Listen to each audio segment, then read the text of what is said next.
Selamat pagi pemirsa, kembali lagi bersama saya Mutia Prisalina Dewi dalam Sekilas Berita. Saya akan menemani Anda dalam waktu 3 menit ke depan dengan membawakan berita teraktual, tajam, dan terpercaya. COVID-19 memiliki varian baru yang diberi nama Omicron dari Afrika.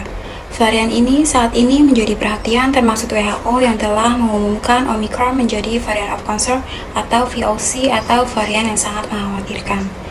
Diprediksi tingkat kecepatan penularan Omicron bisa 500% lebih cepat dibandingkan COVID-19 sebelumnya yang berasal dari Wuhan. Epidemiolog Indonesia dari Griffith University, Diki Budiman menyebut, Omicron menjadi varian baru yang langsung ditetapkan sebagai varian of concern. Padahal biasanya setiap varian baru akan melalui tahap varian under investigation ataupun interest.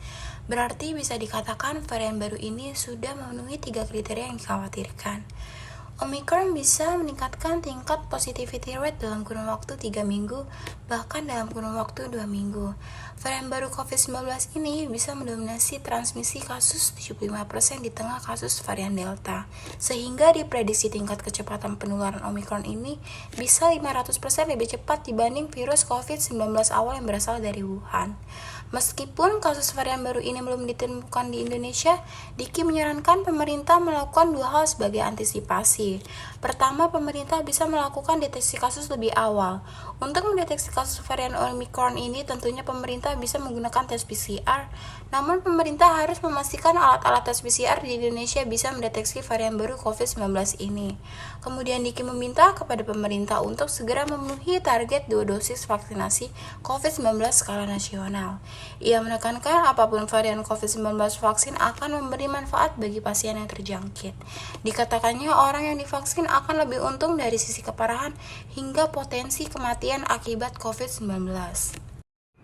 So Omicron, B11529, is named as a variant of concern because it has some concerning properties. This variant has a large number of mutations, and some of these mutations have some worrying characteristics. Right now, there are many studies that are underway. There's a lot of work that is ongoing in South Africa and in other countries to better characterize the variant itself in terms of transmissibility, in terms of severity, and any impact on our countermeasures like the use of diagnostics, therapeutics, or vaccines.